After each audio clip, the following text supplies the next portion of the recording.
What do you do when the people who raised you become the ones you must judge? Eleanor stood at the edge of her law office, her heels clicking softly against the polished hardwood floor. The room smelled of leather and old books, a sanctuary of order she had built over years of relentless work. Outside, the city skyline glittered under a bruised evening sky, but inside, the air was heavy with unspoken truths. Her husband, James, sat quietly in the corner, his hands folded, his eyes fixed on her. He knew better than to interrupt when she was like this, focused, unyielding, a storm contained in a navy suit.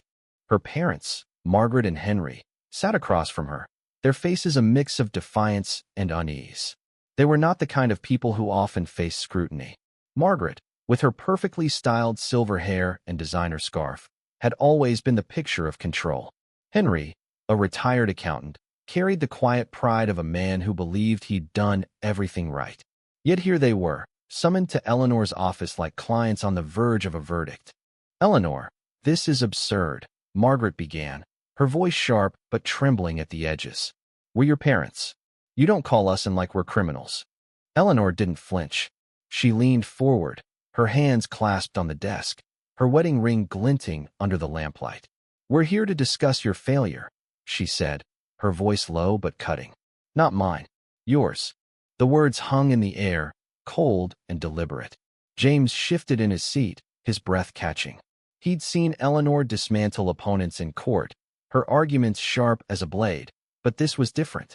This was personal. Margaret's face paled. "What are you talking about?" Eleanor opened a folder, her movements precise. She slid a photograph across the desk, a grainy image of a young woman, no older than 20, her eyes wide with fear. "This is Sarah," Eleanor said. "She was my client last year. A foster kid. Alone. You remember her, don't you?" Henry's jaw tightened, but he said nothing. Margaret's eyes darted to the photo, then away. Eleanor pressed on.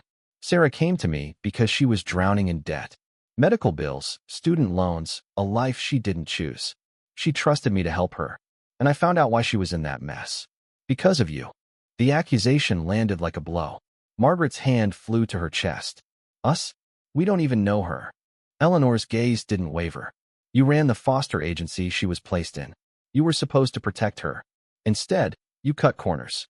You ignored reports of abuse in her group home. You let her slip through the cracks because it was easier than doing your job." Henry finally spoke, his voice rough. "We did our best. The system was broken. You can't pin that on us." Eleanor's eyes flashed. "Your best? You had a duty. You had power. And you failed her. You failed dozens of kids like her."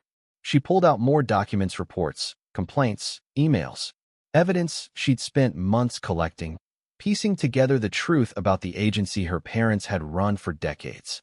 The truth she'd uncovered only after taking Sarah's case. Margaret's composure cracked. "You're our daughter," she whispered. "How can you do this to us?"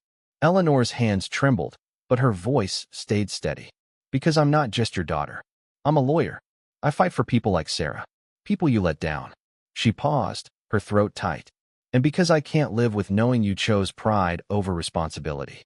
James stood, moving to her side. He didn't touch her and knew she needed space, but his presence was enough. A quiet anchor in the storm.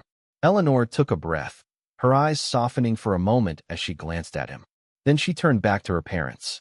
"I'm giving you a choice," she said. "Come forward. Admit what happened. Help me fix it. Or I take this to court, and I won't hold back." Henry's face reddened. "You'd ruin us? Your own family?" Eleanor's heart ached, but she didn't falter. "You ruined yourselves. I'm just holding you accountable." The room fell silent. Margaret's eyes filled with tears, but she didn't speak. Henry stared at the floor, his hands clenched. Eleanor waited, every second stretching into eternity. She wanted them to choose redemption, to prove they were more than their mistakes. But she knew, deep down, that some failures cut too deep to mend. As they left, her parents' footsteps echoed in the empty office. James took her hand, his grip warm and steady. "You did the right thing," he said softly. Eleanor nodded, but her chest was heavy. She'd won battles in courtrooms, but this felt like a loss. Yet as she looked at Sarah's photo, still lying on the desk, she felt a spark of resolve. Failure wasn't the end, it was a chance to rebuild. For Sarah. For herself. For the truth.